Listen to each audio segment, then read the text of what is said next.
പത്തരമാറ്റ് സീരിയലിലേക്ക് എല്ലാവർക്കും സ്വാഗതം. ഈ ചാനൽ ഇഷ്ടപ്പെട്ട ലൈക്ക് ചെയ്യുക, സബ്സ്ക്രൈബ് ചെയ്യുക.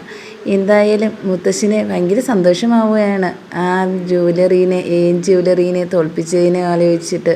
അത് പക്ഷേ വിജയം നയനയുടെ മാത്രമാണ്, ആദർശിൻ്റെയും. പക്ഷേ പറയുന്നുണ്ട് അനിയുടെ അടുത്ത് മുത്തശ്ശിയുടെ അടുത്തൊക്കെ പറയുന്നുണ്ട് മുത്തശ്ശൻ അത് ഞാൻ കൊടുത്ത ഒരു പരീക്ഷണമായിരുന്നു അവർക്ക്.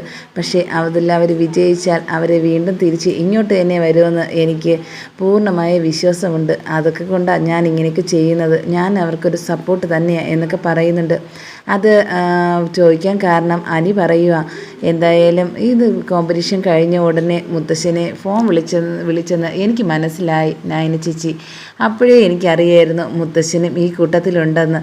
അതുകൊണ്ടാണ് ഞാൻ മുത്തശ്ശൻ്റെ അടുത്ത് ചോദിച്ചത്. അത് മുത്തശ്ശൻ്റെ വായിൽ നിന്ന് കേൾക്കാൻ വേണ്ടിയാണ് എന്നൊക്കെ പറയുന്നുണ്ട്.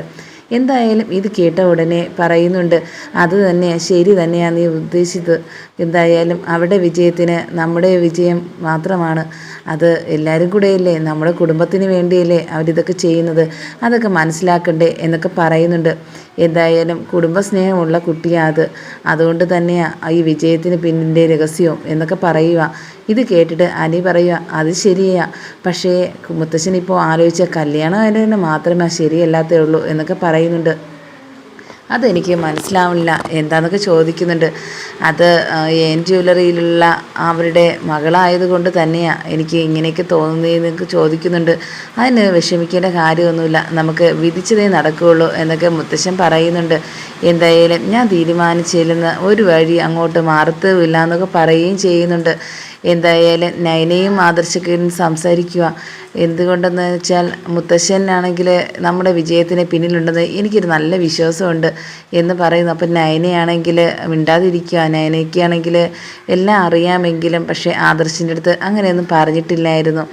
എന്നിട്ടും എയർ ജ്വല്ലറിയുടെ ആൾക്കാർ പറയുക, ഡിസൈനറുടെ അടുത്ത് പറയുക, പഴകിയ ഡിസൈനാ എന്നിട്ടും അതിന് ഫസ്റ്റ് കിട്ടിയിരിക്കുന്നു.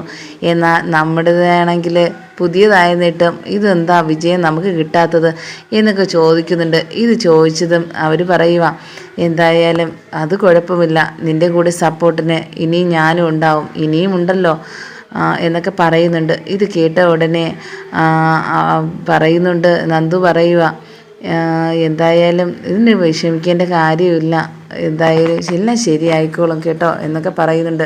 അത് അനി വിളിച്ച് പറയുന്നുണ്ട് നന്ദുവിൻ്റെ അടുത്ത്. നന്ദു ആണെങ്കിൽ ഭയങ്കര സന്തോഷത്തിലാണ് അവരുടെ വിജയം കൈവരിച്ചതിന്. അതിനെ ആലോചിച്ചിട്ട് അനി പറയുക, എന്തായാലും എൻ്റെ ഇതിനൊരു മാറ്റവും ഇല്ല, കല്യാണം ഇത് നടക്കില്ല, അതുറപ്പാണ്, നീ അതിൻ്റെ പേരും വിചാരിച്ച് സങ്കടപ്പെടുകയൊന്നും ചെയ്യരുതെന്ന് പറയുന്നുണ്ട്.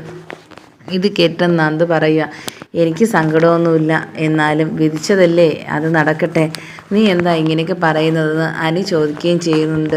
എന്നാൽ മുത്തശ്ശൻ്റെ ഓരോ വാക്കുകൾ കേട്ടിട്ട് അനി പറയുക, എന്തായാലും നമുക്ക് നോക്കാം ഏതുവരെ പോകാമെന്ന്. ഇനി അവരുടെ ആണെങ്കിൽ ഒരു അസൂയുള്ള നോക്കുന്ന എപ്പോഴും ആ ഒരു ഉള്ളത്. അതുകൊണ്ട് തന്നെയാണ് നമുക്കാണെങ്കിൽ അവരെ വഞ്ചിക്കാൻ നമുക്ക് തോന്നത്തില്ല. പക്ഷേ അവരാണെങ്കിൽ നമ്മളെ എങ്ങനെ തകർക്കാമെന്ന് നോക്കുക എൻ ജ്വല്ലറി. അതിനു വേണ്ടി നമുക്ക് അനുവദിക്കാൻ പാടില്ല. എന്തായാലും നമ്മൾ ചിരിച്ചുകൊണ്ട് സംസാരിക്കുകയാണെങ്കിലും അവരുടെ ഉള്ളിൽ എന്താണെന്ന് നമുക്ക് അറിയാൻ പറ്റില്ല. നീ അത് സൂക്ഷിച്ചോണം എന്നൊക്കെ പറയുകയും ചെയ്യുന്നുണ്ട് മുത്തശ്ശിയുടെ അടുത്ത്. ഇത് കേട്ട് മുത്തശ്ശി പറയുക, എനിക്കും ചില സംശയങ്ങൾ തോന്നിയിട്ടുണ്ട്. ഓരോ കാര്യത്തിലും ഓരോന്ന് പറയുമ്പോഴത്തേക്കേ എനിക്ക് മനസ്സിലാവുന്നുണ്ട് നമ്മുടെ തകർച്ചയും ആദ്യം കാണുന്നത് അവരൊക്കെയാണ്. എന്തായാലും അതിനെ മറികടക്കാൻ്റെ ഒരു ഫസ്റ്റ് വിജയം തന്നെയായിരുന്നു നമുക്കിത്, ഇന്നത്തെ വിജയം. എന്തായാലും നമ്മളെ ഡിസൈനിൽ ഏറ്റവും ഫസ്റ്റ് കിട്ടിയതിന് ഏറ്റവും നല്ല ക്രെഡിറ്റ് കൊടുക്കുന്നതിന് നയന മോക്ക് തന്നെയാണ്. നല്ലൊരു നമുക്കൊരു സമ്മാനം തന്നെ കൊടുക്കണം, പോയിന്ന് കാണണം എന്നൊക്കെ മുത്തശ്ശൻ പറയുന്നുണ്ട്. ഇത് കേട്ടിട്ട് മുത്തശ്ശിക്ക് വല്ലാത്ത സന്തോഷം തോന്നുന്നുണ്ട്. അപ്പോഴത്തേക്ക് പറയുക, എന്തായാലും പറയുകയല്ലേ, ഇങ്ങോട്ട് തിരിച്ചവരെ വിളിച്ചുകൂടെ എന്നാലും ചോദിക്കുന്നുണ്ട്. അതിനൊക്കെ സമയമുണ്ട്, അവരെ നല്ല ഒരു സ്വീകരണം നൽകി തന്നെ നമുക്ക് ഇങ്ങോട്ട് വിളിക്കണം എന്ന് മുത്തശ്ശൻ പറയുകയും ചെയ്യുന്നുണ്ട്.